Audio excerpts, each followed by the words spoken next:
Yeah, so welcome again. And we have two short prayers today with us for reflection. January 2, 1914 and January 3, 1914. So yeah, anyone who feels ready to first read out and then share their reflections, welcome. Please unmute and go ahead.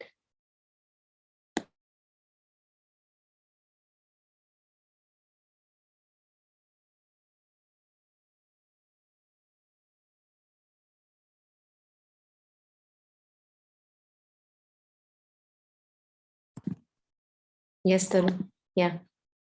So January 2nd, 1914, this marvelous silence manifests thee despite the mad human agitation, the immutable and constant silence, so living in all things that one has but to listen to hear it, in contrast with all that is futile noise, vain agitation, useless dispersion of energies.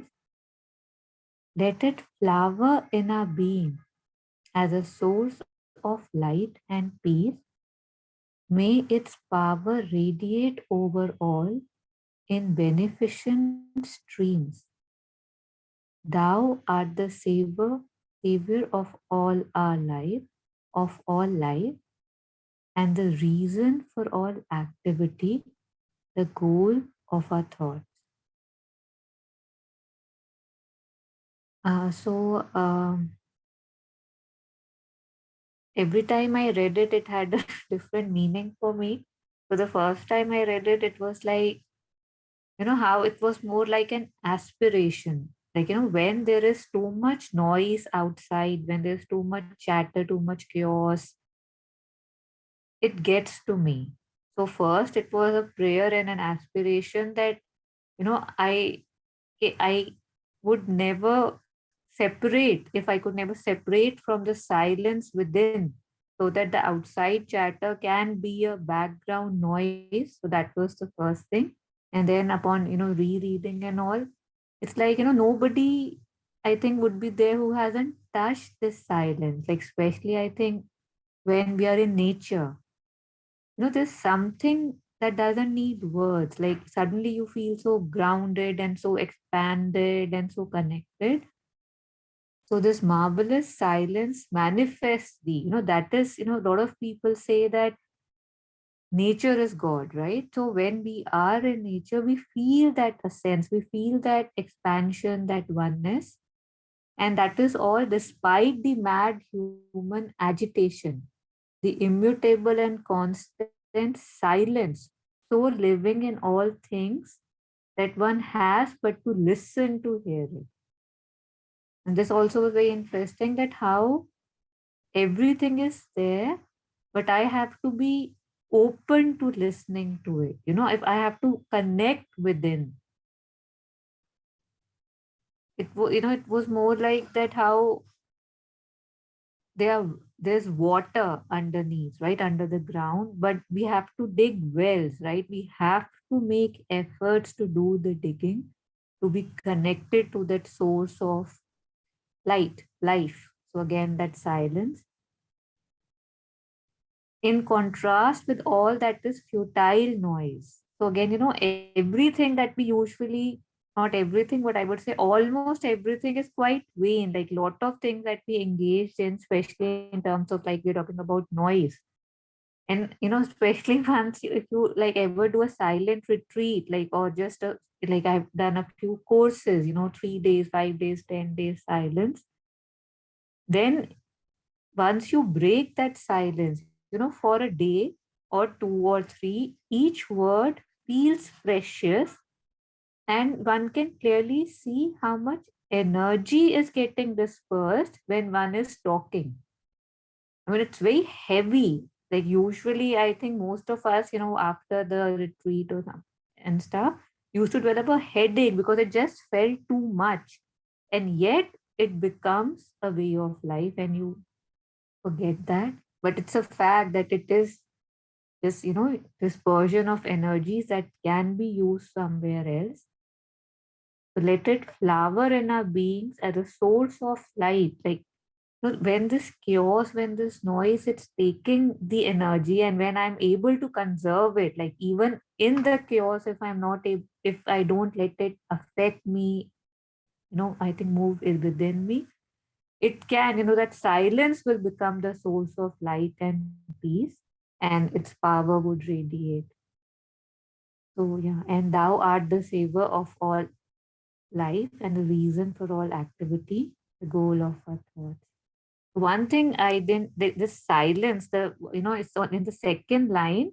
So is it because the word has broken, so there is this connecting thing, or it means something, the breaking the word sigh and plus lens? I don't know, I didn't look it up, but the goal of a thought. Yeah, that's it for me. Thank you. Yeah, thank you. Thank you so much. I think that's just a dash because the word has broken down here. That's what I think. But maybe it means something more. Yeah, thank you so much for sharing. Yeah, anyone who wants to go next? Anything that you resonated with in this prayer? Any personal reflection that came up?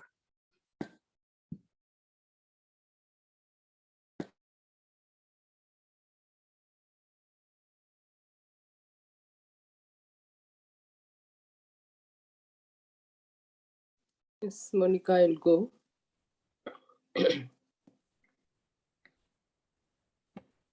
Yes, Chitra.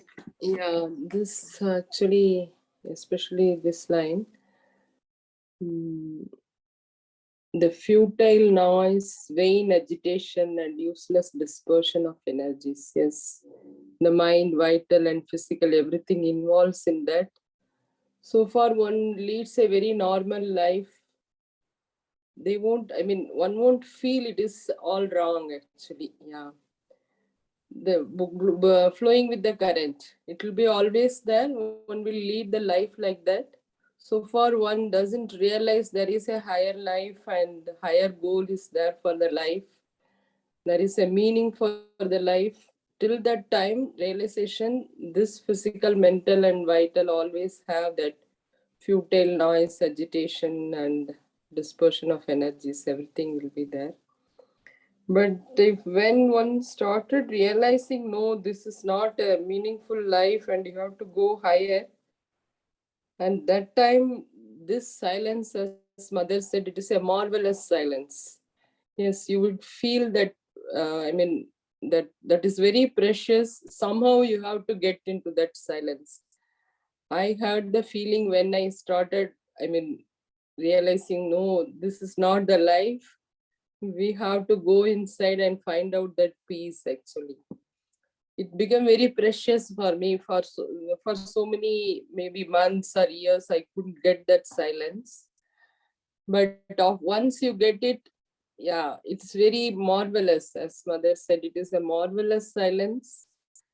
And also that inner voice, no, it is very feeble. It won't impose itself. Only in that silence you will hear that voice. So, but to listen and to hear it, Mother is saying here, no, so living the immutable and constant silence, so living in all things that one has, but to listen to hear it in contrast with all this futile noise. Yes. If one wants to hear that inner voice, that silence should be there.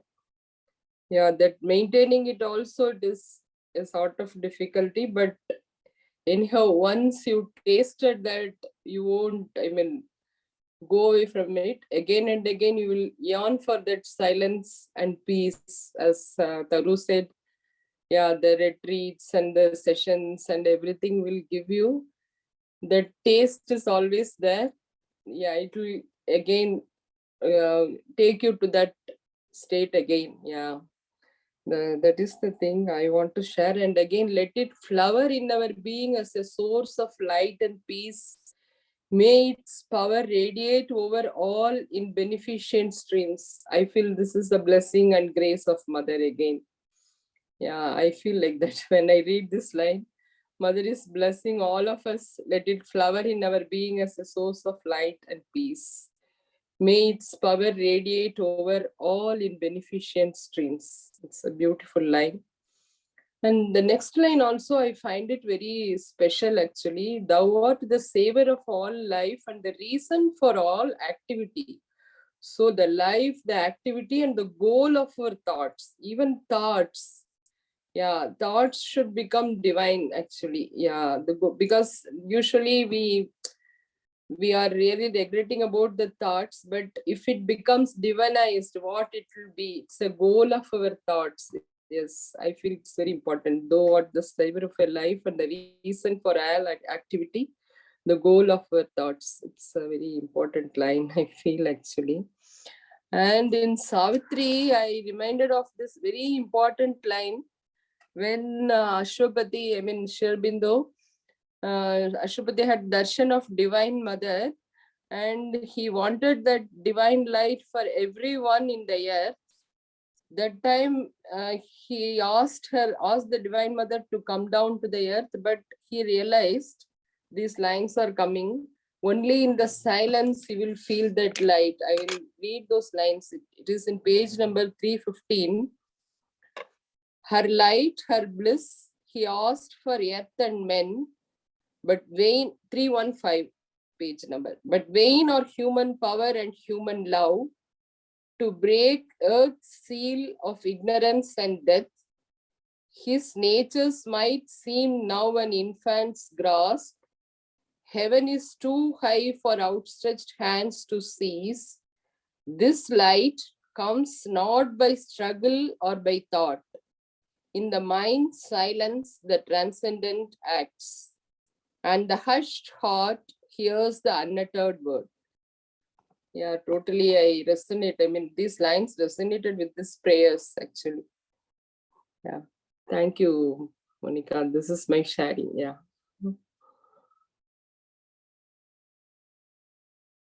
Yeah, thank you so much, Chitraji. And thank you also for bringing out the lines from Savitri. Yeah. Beautiful.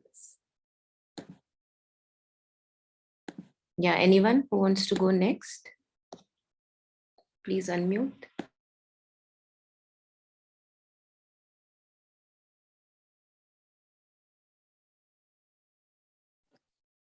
Monica ji, Jishnu here. Yes, Jishnuji, please. Yeah, first of all, thank you, Chitraji, for bringing the lines in Savitri. It was very beautiful and relevant, I felt, because I had not thought in that line. And in this prayer, no personal reflection, but some general things which I feel like Mother always emphasized on the economy of words. Like she said, to speak meaningfully, you have to learn to be silent for a certain period of time.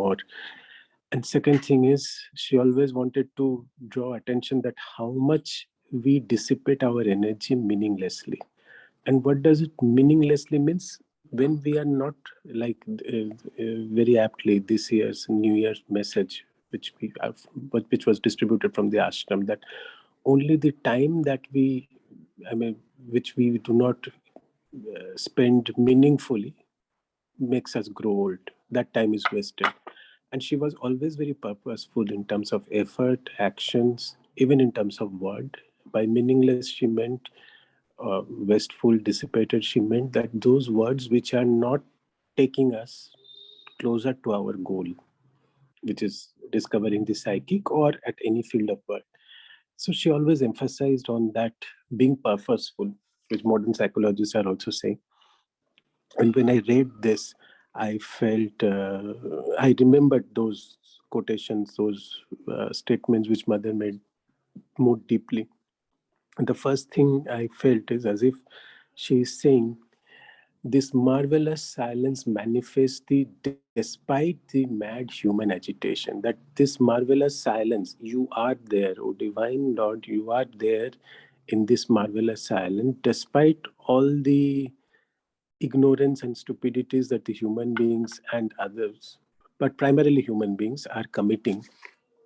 You are manifesting in this marvelous silence despite and this marvelous silence is there very much living in all of us, in all things, we have to just, as Daru said, that we have to just bring our attention to there, just like water under the well. It was a very beautiful example that we have to just work to be in contact with that. And we know, like Sri Aurobindo said, that do not live on surface consciousness, live within. We know this. We, all of us here, have felt some point of time the difference between living within and living at surface. The moment we try to live within, try to have the inner contact, we are in touch with this silence. We are calm. We take better decisions.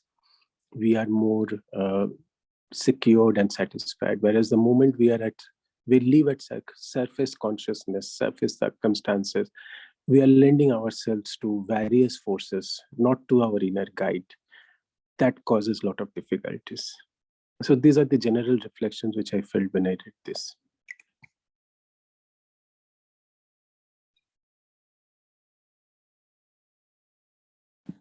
Yeah, thank you so much, Jishnuji. Yes. Yeah, anyone who wants to go next?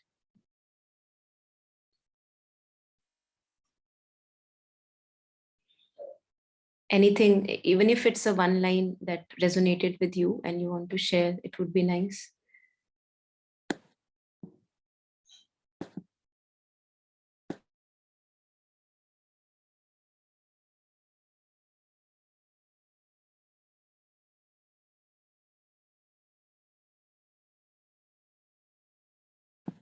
Okay, so I think silence is manifesting for us. So here, Shilpi, Shilpi, please go ahead.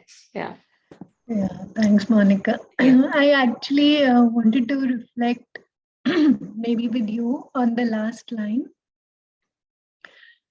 Thou art the savor of all life and the reason for all activity, the goal of our thoughts. So it's very striking and very beautiful, and it feels like almost if I could paste it on my wall, it's a great reminder. And yet, it feels that there is some distance from it. You are the savor of all life. And here also, I'm not very clear, savor of all life. Savor as we mean taste. Does it mean in that sense? Taste of all life. Yes, yes. Okay. You're the taste of all life and the reason for all activity, the reason behind doing everything, and the goal of our thoughts. So to me, it seems that, there is a middle layer in between, which is very true for me, which is not so for the mother, because she can see clearly. The goal of my thoughts usually are very clear in my mind, and they don't seem to be the divine. Divine doesn't seem to be the goal of my thoughts, and the reasons for my activities also don't seem to be the divine. So when I read something like this, on some level, I can understand that there is also a level behind what is accessible, easily accessible to me, where actually this must be true. The savor of all life and reason of all activity and goal of all thoughts, our thoughts. But still it feels like, a bit distant. So can you say something on it, Monica? Thank you. Yeah, Shilpi, you just said that the goal of my thoughts is not divine. When you said that, what do you mean by divine? Here it feels like when she says you are the goal of our thoughts. So to me, this 1 second. Can you reduce the volume? So here it to me feels that the goal of our thoughts usually are, about our daily living, about money, about whatever things, family, what we call family, and things like that. Okay. So it doesn't seem that you, and she's addressing the divine, that you are the goal of our thoughts. Okay. So there are a few things that are coming to me on the savor of all life. Now, it's very well, those of us who are connected with Mother Sri Aurobindo, we have heard that Sri Aurobindo says that delight is the basis of existence. Delight, Ananda, or even in contemporary terms, I believe that we can use lasting happiness, a happiness that never withers away, because the happinesses that we get are very temporary, like they don't last long. So I feel, might be wrong, but at the moment, what is coming to me is that I feel that I am looking for lasting happiness. I am looking for delight. And when I am looking for delight, I am looking for divine. Now, it's in my ignorance that I look for divine. So if, for example, say I am after a person, I am in a relationship and I'm after that person's, that I need this relationship. Now, would I still want that relationship if it makes me miserable? I want that relationship that because the promise that the relationship makes is it will bring me joy. So in ignorance, I am actually looking forward to some lasting joy, which unfortunately in my ignorant actions, I don't find.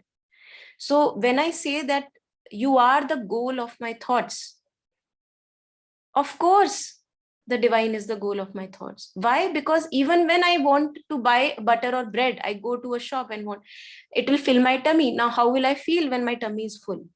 No, I'll feel content, peaceful, joyful. So I feel that this line here, there may be more to it, I'm sure. But this is the basis that Mother has got here, that you are the savor, you are the delight, you are the taste. You're the rasa of all the things that we do. Because if I am doing a job and I don't have the rasa, we know how depressive we get if we don't get the rasa. All that we do today, in which we find joy, we want to do it. Even if I have to go, spend 4 hours walking, I will walk because it will bring me joy. So I feel that we are all walking towards that. We may not know it consciously, that we are walking towards the divine. None is walking not towards the divine. None. That's what I feel. Thou art the savor of all life and the reason for all activity. Now, again, as we said, that would I still want that relationship if it brings me misery? No, I won't want that. Would I still think about that particular thing if I, end up being miserable? That's another thing, that our old habits are so active that even if I am suffering, I kind of, get into that loop. And in my suffering also, I get some kind of a sadistic delight, right? So I feel that it may be also going towards, when we refer to the word divine, I would relate it to lasting joy, lasting happiness, and which we all are seeking anyway. Even when I have mental clarity, imagine that I'm discussing about something with a friend. We want mental clarity. And what is mental clarity but not joy? So that's what is coming to me at the moment. If anyone wants to add, or Shilpi, you want to add anything to this last 2 lines, and the one that you are reflecting upon? Yeah. That is helpful, Monica. Yes. And it seems that all the movements are there to in search or in seeking of that which can be, in our experience, be closest to the divine. Yeah. Right. Yeah. Beautiful. Yeah. Yes. Yeah. I think this teacher called Rupert Spira, he constantly focuses on this, that we are actually looking in all our endeavors for a lasting joy or a lasting happiness. But our actions are so ignorant that they end up making us more miserable rather than, we achieving lasting joy. Yeah. Monica, here I wanted to share one Please, thing, yeah. one aspect, I would say. Of course, what you said is right. And right means very beautiful, that we are searching happiness. And like we have also heard in Gita, that Nishkam Karma. So Morarji Desai had written to Sri Aurobindo about this question. And he said that I want to practice this Nishkam Karma, but I'm unable to do. I think around 1935, 1936, before he became a big person. And then Sri Aurobindo responded, replied that one needs years of sadhana to actually practice nishkam karma. Till then, one has to be governed by the swadharma or the nature. As you said, as you referred to some that philosopher also, that we are constantly seeking happiness. See, this mode of happiness is different for Sattva, Raja, Tama, for three of us. Tama people will get happiness through certain, because that is their natural activity. Similarly, Rajas people will get happiness through different, and Sattva. And so, as we know, that they are saying that you have to move across the gunas and then surpass everything. So till we find the divine, or rather till our goal becomes the divine, I would say, rather unknowingly we are seeking happiness, and we are seeking this happiness through each route, each road, each path that is opening up before us. Like this power of now, he says, somebody asked him, what is the goal of my life? He said, your goal of life is what you are doing right now exactly. And it will be, once you start your next thing, that will be your goal of life. Now we don't think like that. Our attention is scattered even in our daily life. Even if we are not thinking about divine, normally, if you see, even if we are thinking about material world, etc., our attention is scattered. And people like players, big businessmen, scientists, inventors, even if they are not doing yoga consciously, they have great power of concentration. These cricketers, these players, they have amazing power of concentration, even if they are not concentrated on the divine. They are concentrated on the game at that moment. And they know, apart from their physical ability, of course, they know that if they lose their power of concentration, they will not be able to perform. So I wanted to share that thoughts which came to me, which Sri Aurobindo wrote to Murarji Desai, actually. Thank you, Jishnuji. Yeah.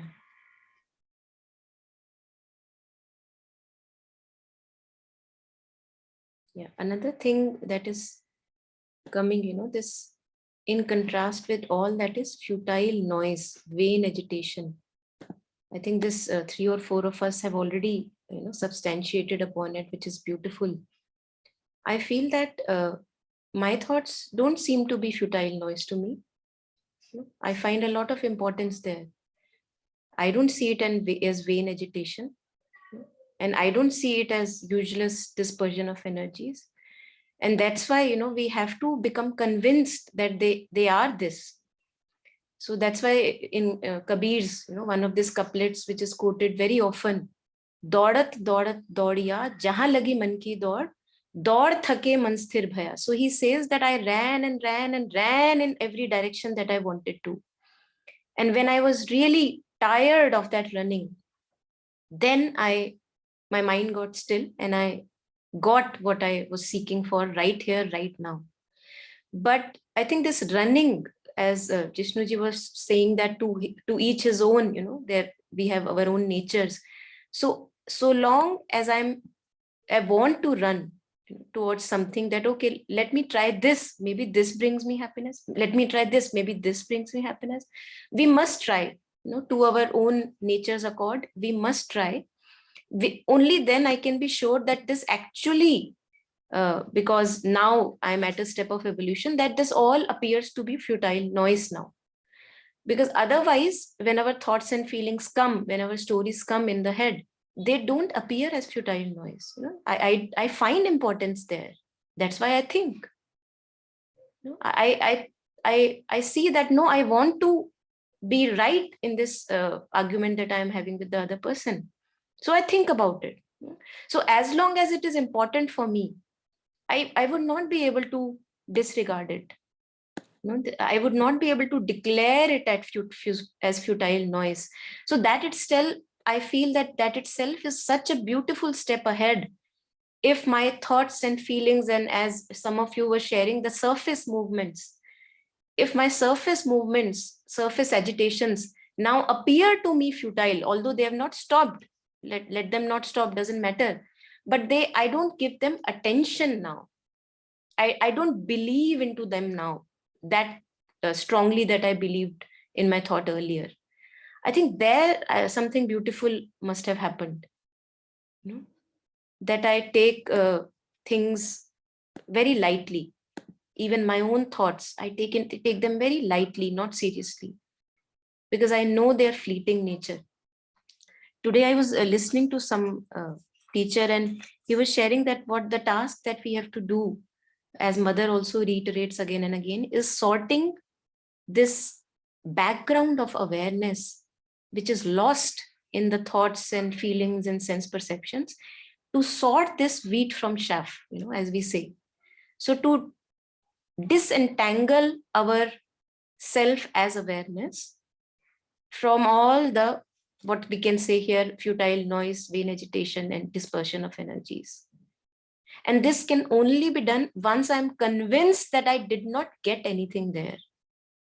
If I still have some hope that in my thinking, in my feelings, in my moods, in my stories, I will get something, then I must go ahead and get something, because then I will not be convinced. And that's why, you know, we all of us, we are aware that we all need a certain maturation and a ripening that happens in our lives, that after running through several experiences which are required in our own accord, evolution's progress, it is all required. All these innumerable experiences, as mother says, they're all required.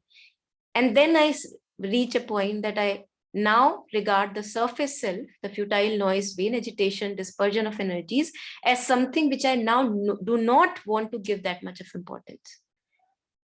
There, the silence can manifest strongly. It was manifesting 24/7, but it had no meaning for me.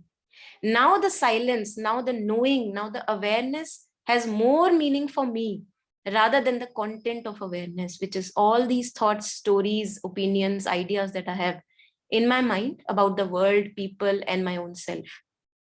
So I feel this is beautiful, that if one can first of all regard the surface as futile noise,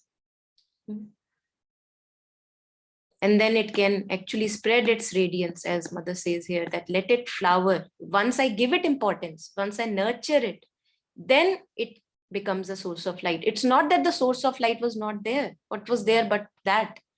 But now I regard it, I see it, I see my own nature. And then it radiates over all the streams. And then I think this we already touched upon, that to have the real delight, to have the true delight of the being. I think that is, as Taru was also sharing in the beginning, that it's not that anyone has not touched. All of us have touched it. And mother says to relive it. You know, mother says to make that the most important thing. If I have once lived it, then I'll be able to live it again also, and make my life, you know, living that.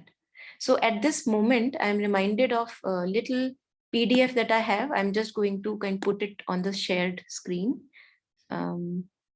Just a second.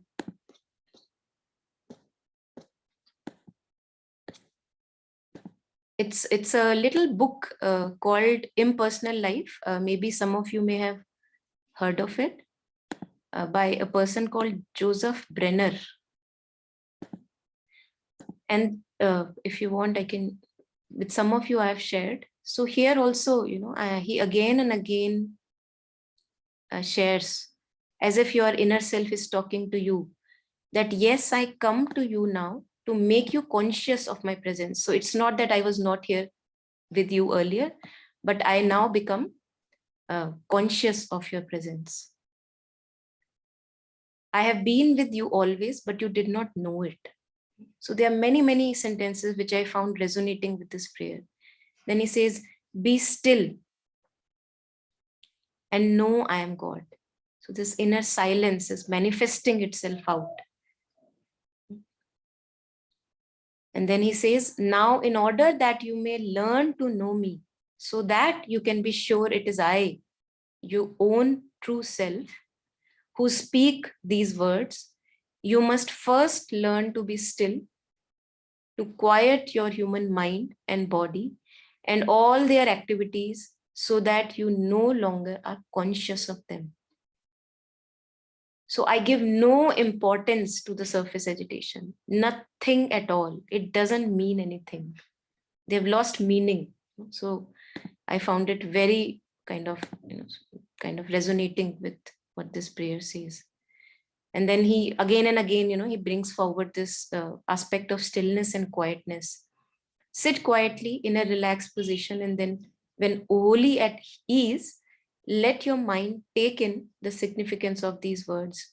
Be still and know I am God. So as if the inner divine is manifesting himself out through these words. Yeah, beautiful words, I can share the document later if somebody is interested. Until every cell of your body thrills in joyful response to the command, be still. You continue doing this. And he says, then as the sun of knowing, this aspect of awareness that we talk of, then as the sun of knowing begins to rise on the horizon of your consciousness, then will you feel the swell of a wondrous, strange breath filling you to the extreme of all your mortal members and causing your senses almost to burst with the ecstasy of it. So yeah, I am not going to go deeper into it, but this document resonated very well with the prayer today. Yeah. So let's move on, if I can. Yeah, so the next prayer we have is January 3, 1914. Yeah, anyone who would like to go read the prayer and then share?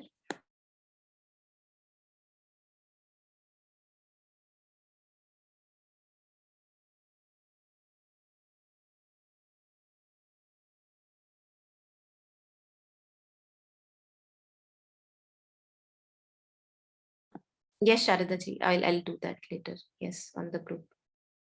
Yeah, anyone who wants to read the prayer?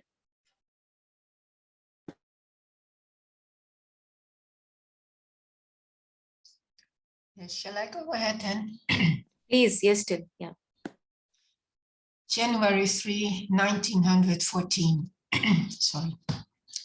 It's always good to look within oneself from time to time and see that one is nothing and can do nothing.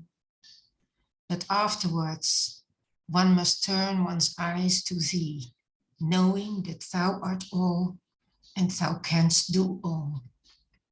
Thou art the life of our life and the light of our being.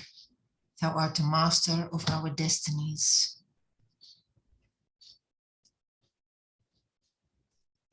I have one sharing which is not written down here, and that sounds weird, but when I read, it's always good to look within oneself from time to time and see that one is nothing and can do nothing. There is my reflecting gap, because when I become aware of that I'm not so much able in a particular moment to turn to the highest, I feel this gap where everything that wants to make me miserable tries to catch me. And once I can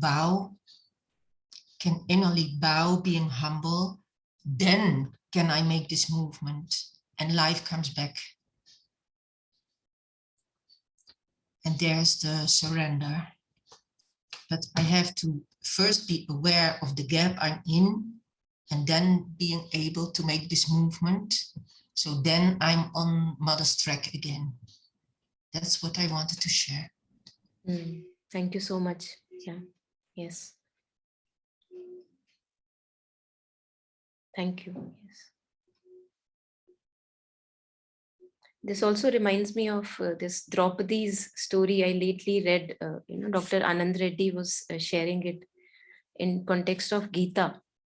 And, as some of us may be aware that Draupadi is being insulted harassed almost in a kind of a crowd, amongst a crowd, and she has this wrapped a sari around herself, and one person is pulling away the sari.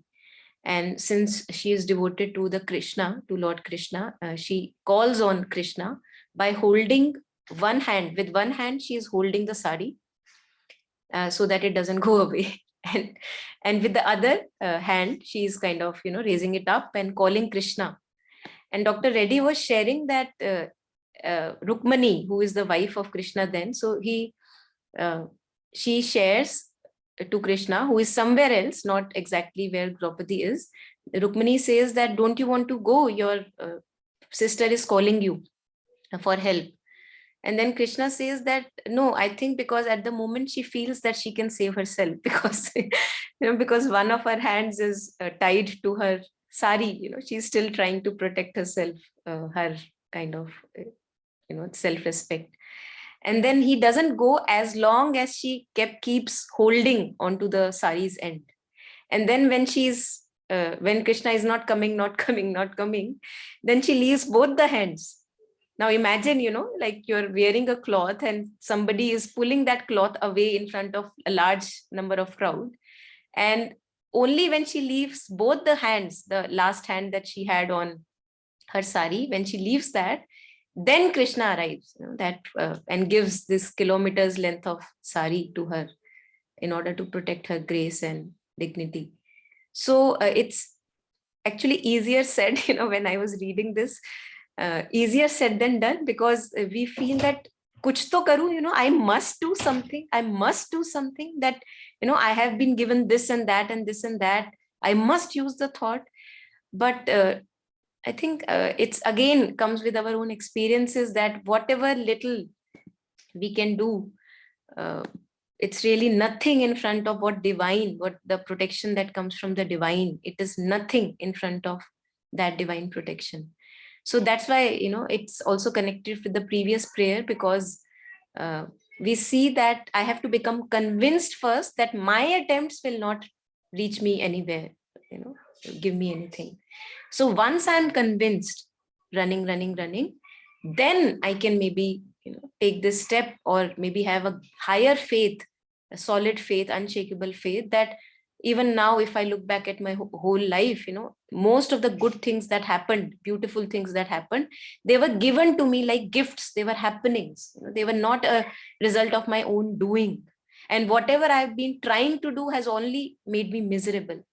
I think once I get convinced of that, then this path becomes a little simpler. Yeah. So just wanted to share that anecdote. Sorry to barge in between. Yeah. Yeah, please, anyone who wants to go next.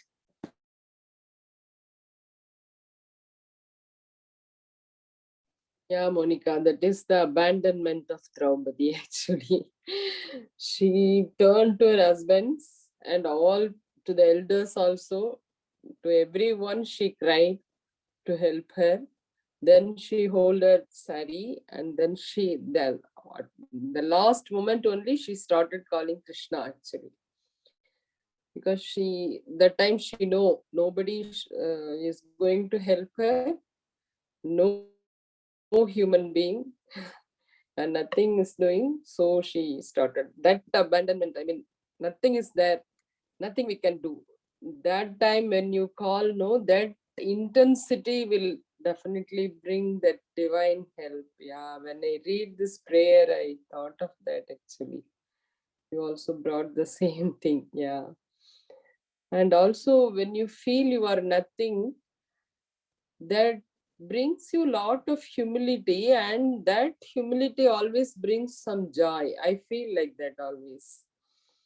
So maybe, yeah, every time when you face a crisis, you will feel you are nothing. And then when you cry for the help to divine, as if I know nothing, I can't do anything, I don't have any help from anyone. Yes, that humility brings the joy also, along with that sorrowfulness. That joy is also there. So no help is going to come. Only we should rely upon the divine. Yeah, that humility comes in, and that brings the joy. And also these lines are again beautiful, prayerful lines. Thou art the life of our life and the light of our being. Thou art the master of our destinies. Yes. These lines say everything. Yes. Very simple and profound prayer. Yeah. Thank you, Monica, for bringing Thank you. this. Yeah. I think the word that you used, abandonment. Yeah. And I think Mother also shares this word in context of kittens, how they are completely abandoned in hands of their mother. Yeah.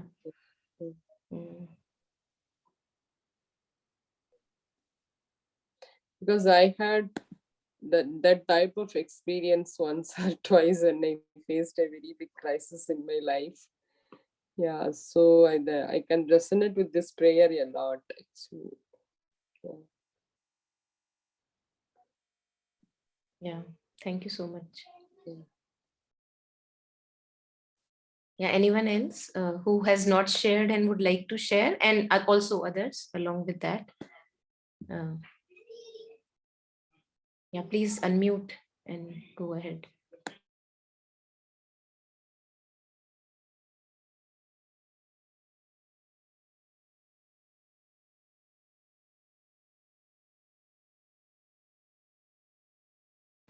There's another story which is coming in case no one is speaking at the moment. This story from the Upanishads, which I had shared earlier also, where, this devas are celebrating, they have won some war against asuras, and they are celebrating in their heavens, and the divine is not invited. So the gods are celebrating, and they are, usually we see that gods are in their arrogance and pride sometimes very much. So divine Brahma, he takes the form of a yaksha, a beautiful person, a human, kind of a human, half god, and then he comes to their party, the celebration, and he says that I also want to go in. And the Dwarpal, or the guard who is standing outside, he says that no, you can't go in, because this is only party for the devas who have, for the gods who have won this war over the asuras. So he says, oh really, have they? Let me see. Okay, call anyone. So then Indradev, he sends out one of the devas, maybe Jaldev, Vayudev, Agnidev, one by one. And then when the yaksha, the person that is standing outside, who is actually the divine himself, he says, okay, show me your force. So show me your strength. If you really think that you are the doer, show me your strength. Okay, try to move this twig. He keeps a twig outside, a very little light, feathery like twig. And he says, okay, with your power and might, to Vayudev, he says, you blow it away. And the Vayudev, he's bringing with all his might, he puts so much of power on the twig, and he cannot move the twig. Then he goes failing inside, and then Jaldev comes, he also cannot move the twig. Then fire, Agni Dev, he comes, and he says that, okay, try to burn this twig if you really think that you have the power and you have won the war over the asuras. And again, he cannot, burn it. So, and then when Indradev finally comes outside, then he's gone, he's disappeared. So that was just to break their empty kind of doership, that without that power within, we are nothing. Who sees through our eyes, who has given us this shakti that I can move my limbs? So this 24/7, we take it for so much granted, unless we have some real health challenge, unless we really break and shatter and then realize, oh my God, what a gift being alive is. We don't realize. Somehow we are such tough nuts to crack that we need to break first in order to realize that we have been granted this beautiful life.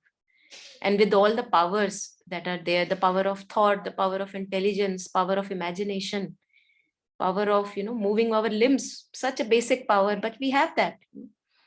And behind that is the hand of the divine. Without divine's presence, without that conscious force, we are nothing. We are nothing. So, as Chitraji was sharing, with that comes a great humility, and with humility comes joy. That you are very content in wherever you are, But then I think this has to be our constant practice, because it doesn't take much time for the mind to be scattered.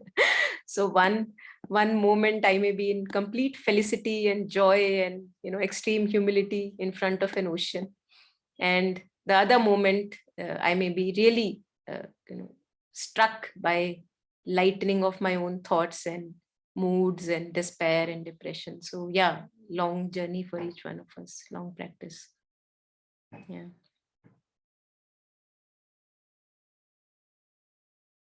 Yeah, anyone who wants to share on these lines, please go ahead. I think one single line which comes to me is, when we ourselves feel powerless, we appreciate the power of the divine. So beautiful. Beautiful. Yes. Yeah. Very powerful. Yeah, Taru, you wanted to share? Yeah, a few things like what Jishnuji just shared, and on Chitraji and the story you had shared about Draupadi. It's like I've thought about it often, and it's very, I don't know what word to use, but this need for us to reach the utter helplessness to ask for help. Like I've seen this again and again, in and around me. That, even say in Hindi movies, right? That dialogue of Amitabh Bachchan that, I have come to you now when I have, there's nothing else and I have come to you. But what stops me from going there as a reflex, as a first thing, right? Like, and slowly, slowly one sees that shifts in life, right? Like we start kind of including, I mean, how arrogant does this word sound? But the divine presence, the divine help in everything we do. But this need or this, I don't know, this habit or this thing that we must not, I don't know, what is it? The ego that if I can do it by myself, why do I don't know, bother the divine? Like, I don't know what stops us from going to him or asking the help the moment we need it, rather than for the situation to become absolute helpless, was one of the things. And secondly, when I read this, the first thing that came to me was Rumi's quote that I've used often, the closer I get, the more I see how far I am.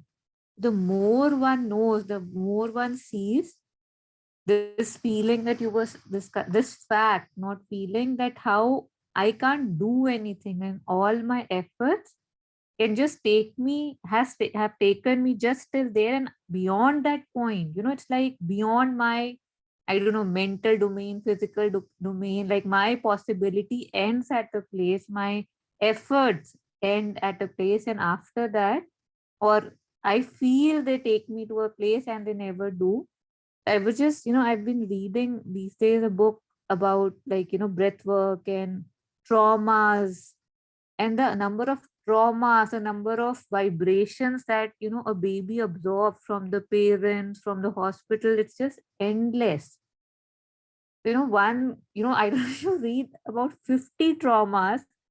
Normal delivery has this trauma, cesarean has this trauma. So then one wonders, how does one get out of this? How does one step aside? Because it doesn't feel like a human doing. If I'm able to step aside, one has to turn, one must turn and go down somewhere else. Otherwise it seems like it it is impossible to actually step out and be where one needs to be.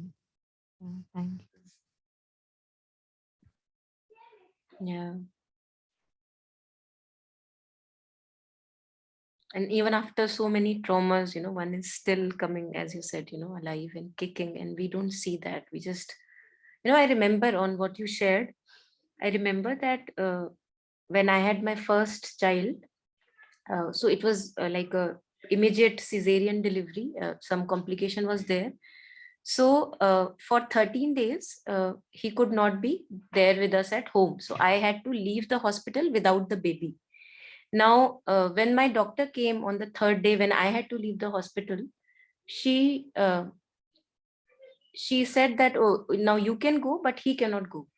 And I was really devastated, and I said, with tears in my eyes, I said, how is that possible? Does it ever happen that a mother leaves the hospital without a child? So since it was just the first experience for me, not that I had 10 after that, but still, it was the first experience being a mother.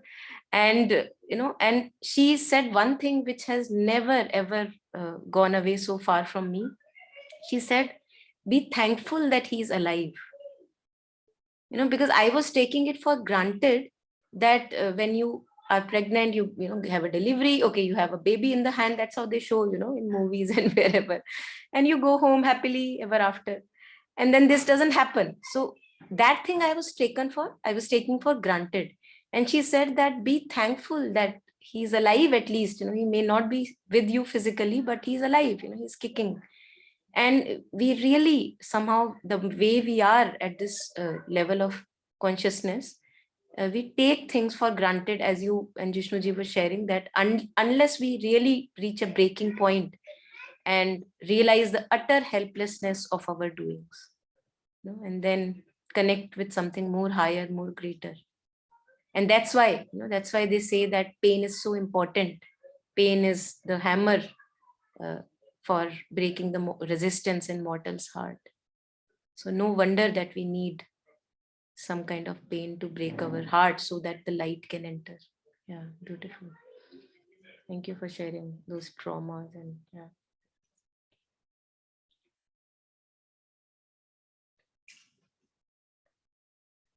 So anything else? Anyone? I just wanted to share one basic outline, I would say. Like this primarily is what we are speaking is about surrender. And Sri Aurobindo said that now the question is whether we will surrender and everything becomes easy. And we also say that, okay, we are leaving everything to divine. Does it mean that everything is fine? I think as Sri Aurobindo said, that surrender is not an inert state. It should be an active surrender to the divine forces. Secondly, we also feel that, okay, we are surrendering, we are seeking guidance from a higher guidance. And what happens after that? That the thing is, we have also not taken care to develop our instrument, that is mind, or we have not established the psychic contact. I am not saying mind because I have seen many people who are so-called uneducated, like many of the great saints of India. They were uneducated, but they exactly knew what is the truth. Of course, they were saints, but I have seen among ordinary people, whom we call so-called ordinary people, they are not saints, uneducated. And yet I see that they have that inner compass and the sensibility, which I have seen lacking in many highly educated people. And how is this possible? So what I felt is that we should, or people who are in the path, that they should also take to develop that instrument, that when they able to receive the intuition. When you surrender, what do you receive?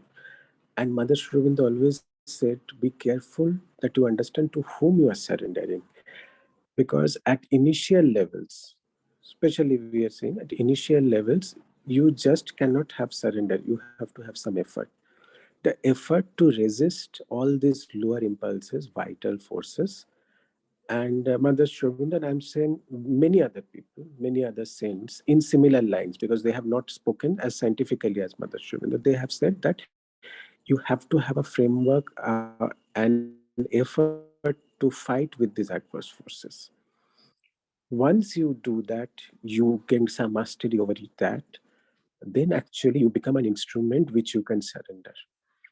There's a beautiful article written by Mother, and there she said that first to develop yourself, make yourself a beautiful instrument. Then you have something to offer to the divine.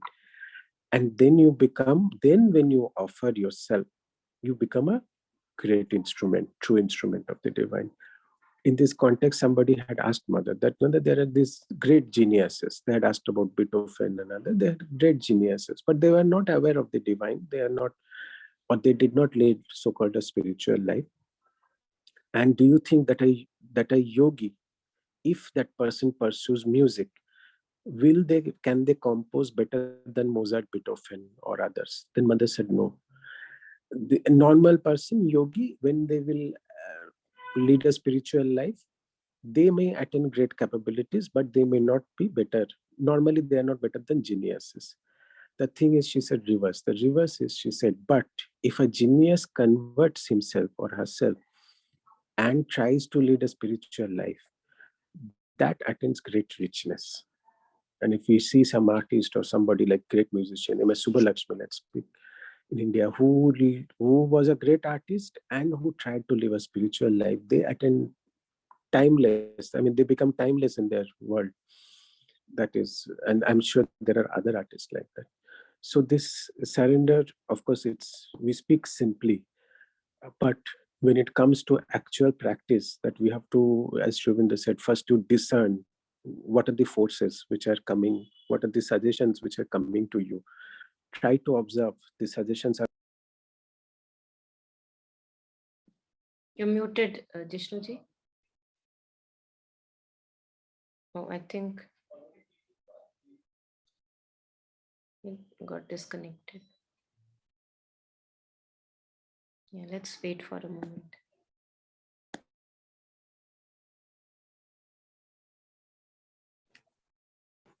I think I got disconnected, but just to say that first to observe, discern, develop, and then we get a path and an opening to surrender, which also happens when we realize first to become powerful, then you realize that you are powerless and you submit yourself to the divine or higher force.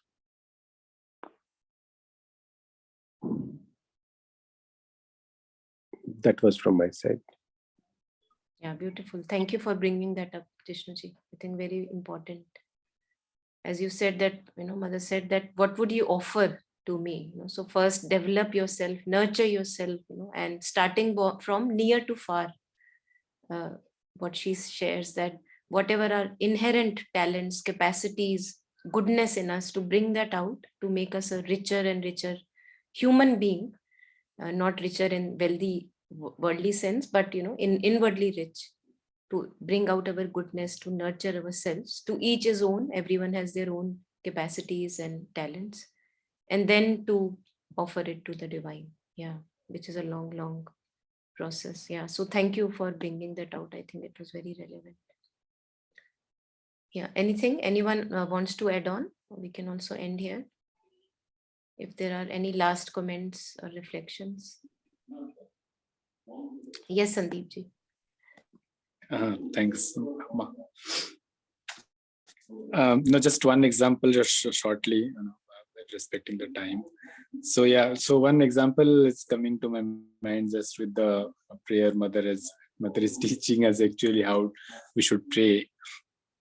How actually our attitude should be, so that during Ramayana time, so one person just asked a banner, right? So during before the war, so he asked, right, how dare you guys, you wear banners and you will be taking on the Ravanas? How could you think even that is having breakfast with you, like banners like you in dozens, right? So in this context, how actually you are trying to face Ravana and declaring a war with him and all. So that banner told yes, whatever you are saying is correct. So if I am a normal banner, I cannot face Ravan. Okay, but I am not an ordinary banner. He is telling. So who are you? So he is telling I am Ram Sena. So that's what it has been identified.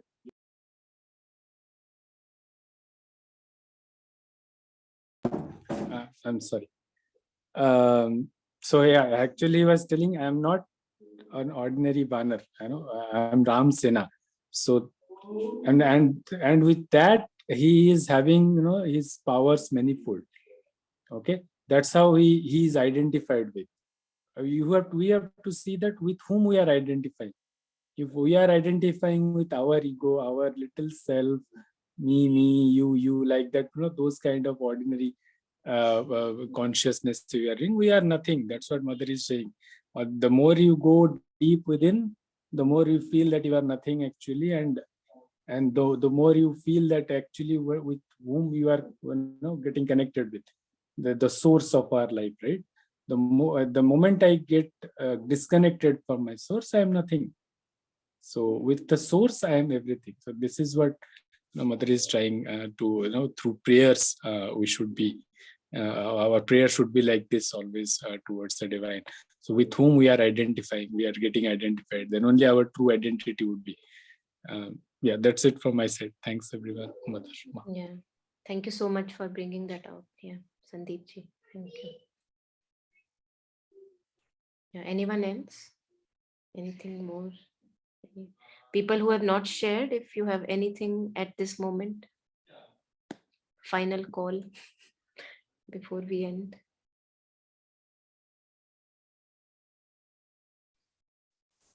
Just hi, Monica. Yes, Hello. Preeti. Yeah. So there are two very interesting prayers that you brought together. The art of praying and then to understand, experience silence.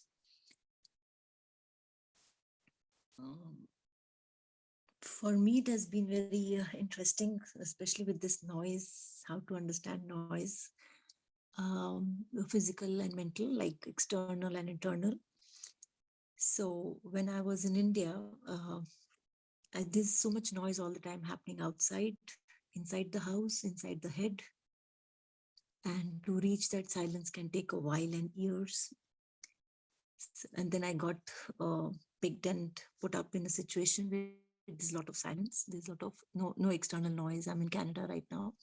There's no external noise outside the house, inside the house. And so it gave me a lot of opportunity to experience first the physical silence and then trying to understand mental thoughts and silence and all. So it's been very interesting. The phase is on. I'm still learning and experiencing a lot of things. Saw loneliness, a little bit of maybe somewhere, some kind of depression, some kind of a surrender, a lot of things. So that was very interesting. And that brought me to somewhere closer to prayer, which I couldn't do earlier. And so I understand how that silencing was so important and that it helps you to be able to know how to pray, whom to pray, what to pray. And just basically learning the ways to connect with the creator, forming some kind of a relation is so important. And in our religion, we have all these so many gods and goddesses, which provides us so many opportunities to connect with whoever one you're most comfortable with, whenever. It could be different time of your phases of life. And Krishna is, so loving. We have a God who can be a friend, who can be a lover, who can be a brother. And so, and thank you for bringing these prayers to me again to help me to reflect on them. Just that. Thanks. Thank you so much. Yeah. Hello, Monica. Yes, Claudia. Yes, please go ahead. Thank you very much for these prayers. Yes, I also was reflecting a lot about the silence. And for me, it's, when I look at tree, I see the stillness of the tree. For me, that is a kind of silence. It helps me a lot in the day, that stillness. To see that actually can be there. Yes, sometimes I called a tree because I can't work with my own eyes or with the noisy or external noisy. So I can find a tree somewhere and I say, oh, thanks God for this tree that is here. And just hold it even if I look crazy. But that helped me so much. Just give me so much peace. I know that is looking for external peace, but in the end, helps my inner. bit more quiet sometimes. Yes, nature's usually help me to look nature, to go within. Yes, to look within. Thank you very much. Thank you, Claudia. So I think it was not very clear, so I have typed a few sentences in the chat window. Thank you for sharing. I think we got the crux of what you were sharing. The voice was a bit not very clear. Yeah. Yeah. There was this one incident, I think some of us may know. Mother, sadhak came to the mother living in the ashram, and he's complained about somebody's noise, that mother, I'm meditating here, and these people who are maybe doing some work, their mechanical work or whatever, they are making a lot of noise while I'm meditating. So instead of calming him and soothing him, mother actually, almost in a different sense, mother said that why, me and Sri Aurobindo, we are meditating all the time with all the noises around us. So one must be able to meditate whatever is the situation. So I think more than the outer noise, we, as Preeti was pointing out, to the inner noise. So one thing is that cup may have broken outside, that is outer noise. But the inner chatter goes, who kept that cup there? Why did that person did not share with me? And so this inner chatter is what for us is so disturbing. It's not the outer thing that usually happens, but the inner chatter along with the outer chatter. So yeah, maybe giving that a little attention. And also this practice of so what also really helps, that okay, cup has broken, so what? Okay, my marriage has fallen apart, so what? And when we actually look and say so what, we see that it's not really, we can live without it. All the things that we think are so important for us, that we create so much of noise in our mind because of that. We see that we can live without all of that, and they are not absolutely inherently essential for being alive. Yeah. Okay, so anyone else, any last comments or reflections? Anyone?